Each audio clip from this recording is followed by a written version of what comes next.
Hi friends, જય શ્રી કૃષ્ણ। આજે આપણે બનાવીશું માર્કેટ કરતાં સસ્તી અને ચોખ્ખી મસાલા સિંગ।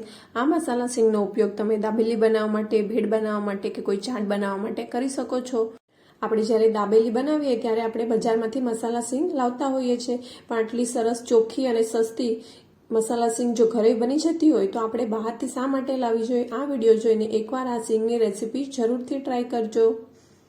જો તમને મારી રેસીપી ગમી હોય તો વિડીયોને લાઇક, શેર અને ચેનલને સબસ્ક્રાઇબ કરી લેજો। તો ચાલો આપણે રેસીપીની શરૂઆત કરીએ। તેના માટે મેં 2 વાટકી જેટલા શિંગદાણા લીધા છે, તેને આપણે પેનમાં લઈ લેવાના છે અને શિંગદાણાને આપણે શેકવાના છે। આપણે સ્લો ટુ મીડિયમ ફ્લેમ ઉપર શિંગદાણાને શેકવાના છે। સરસ રીતે ઉપરના ફોતરા નીકળવા ન માંડે ત્યાં સુધી આપણે તેને શેકીશું। જો આ રીતની મસાલા સિંગ તમે ઘરે ક્યારેય ટ્રાય ન કરી હોય તો આ રીતે આપણે લીંબુના ફૂલના ઉપયોગ કર્યા વગર અને સરસ એકદમ બજાર જેવી જ સિંગ આજે આપણે ઘરે ટ્રાય કરીશું। તો આ રીતે આપણે તેને હલાવતા રહેવાનું છે, સરસ રીતે તેને શેકી લેવાના છે। શિંગદાણા શેકતી વખતે આપણે ગેસની ફ્લેમ બહુ હાઈ નથી રાખવાની, તેને આપણે સ્લો ટુ મીડિયમ ફ્લેમ ઉપર જ શેકવાના છે, જેથી કરીને આપણા શિંગદાણા છે તે સરસ રીતે શેકાઈ જાય અને તેના ફોતરા છે તે સરસ રીતે અલગ થઈ જાય। જો તમે જોઈ શકતા હશો કોઈ શિંગદાણામાં ક્રેક્સ થવા લાગ્યા છે, બસ હવે આપણે 2 થી 5 મિનિટ માટે તેને હલાવશું એટલે આપણા શિંગદાણા છે તે સરસ રીતે શેકાઈ જશે। આટલા શિંગદાણાને શેકતા લગભગ મને 10 થી 12 મિનિટનો સમય લાગી ગયો છે। જો હું તમને ફોલીને પણ બતાવું કે આપણા સિંગના ફોતરા છે તે આ રીતના નીકળવા લાગ્યા છે, એટલે આપણે ગેસની ફ્લેમ અત્યારે બંધ કરી દેવાની છે। હવે આપણે તેને એક કિચન ટોવેલ પર બધા જ શિંગદાણાને આ રીતે લઈ લેવાના છે। પછી આ રીતે બધી સાઈડથી આપણે ભેગું કરીને તેને આપણે મસળવાના છે। જો આ રીતે આપણે મસળશું એટલે શિંગદાણાના જે ફોતરા છે તે એકદમ ઇઝીલી અલગ થઈ જતા હોય છે। આ રીતે આપણે સરસ રીતે તેને મસળવાના છે પ્રેસ કરીને, એટલે આપણા શિંગદાણા છે તે સરસ રીતે એના ફોતરા અલગ થઈ જશે। જો તમે જોઈ શકતા હશો કે સરસ રીતે શિંગદાણાના ફોતરા અલગ થઈ ગયા છે। હવે આપણે જે તળવાનો જારો આવે છે તેમાં આ રીતે શિંગદાણાને લઈ લેવાના છે અને આ રીતે કરશું એટલે તેના ફોતરા છે તે અલગ થઈ જશે અને શિંગના દાણા છે તે આ રીતે અલગ થઈ જશે। તેને આપણે આ રીતે પ્લેટમાં લેતા જવાનું છે અને સરસ રીતે બધા જ શિંગદાણાને આ રીતે આપણે ફોતરા કાઢીને તૈયાર કરી લેવાના છે। શિંગદાણાના ફોતરા કાઢીને પછી આપણે તેને આ રીતે 2 ભાગમાં ડિવાઈડ કરી લેવાના છે। જે બહાર જે મસાલા સિંગ મળે છે તે આ રીતે 2 પાર્ટમાં ડિવાઈડ કરેલી જ હોય છે, એટલે આપણે પણ તેને આ રીતે 2 પાર્ટમાં ડિવાઈડ કરી લીધા છે। હવે આપણે તેનો વઘાર કરવાનો છે, તેના માટે એક આપણે પેન લઈ લઈશું, તેમાં આપણે 1.5 ટેબલસ્પૂન જેટલું તેલ લઈ લેવાનું છે। તેલને થોડું ગરમ થાય એટલે આપણે જે શિંગદાણા તૈયાર કરીને રાખ્યા છે તે તેમાં એડ કરી દેવાના છે અને શિંગદાણાને તેલમાં સરસ રીતે સાતળી લેવાના છે। શિંગદાણાને તેલમાં આ રીતે સાતળવાથી તેમાં પર મસાલો આપણે જે એડ કરીએ તે સરસ રીતે તેનું કોટિંગ થતું હોય છે, એટલે આ પ્રોસેસ કરવી ખૂબ જ જરૂરી છે।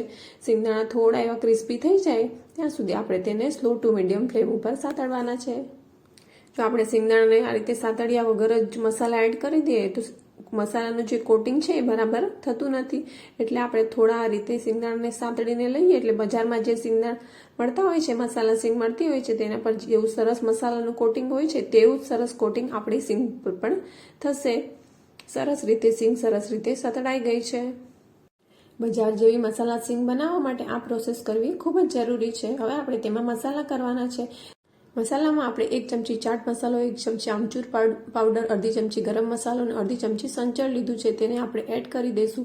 તેની સાથે 1 ટેબલસ્પૂન આપણે લાલ મરચું એડ કરવાનું છે અને 5 ચમચી આપણે હળદર એડ કરીશું અને બધું જ હવે આપણે સરસ રીતે મિક્સ કરી લેવાનું છે। સિંગ ઉપર મસાલાનું કોટિંગ આવે એ રીતે આપણે બધો મસાલો સિંગ સાથે આ રીતે મિક્સ કરી દેવાનો છે।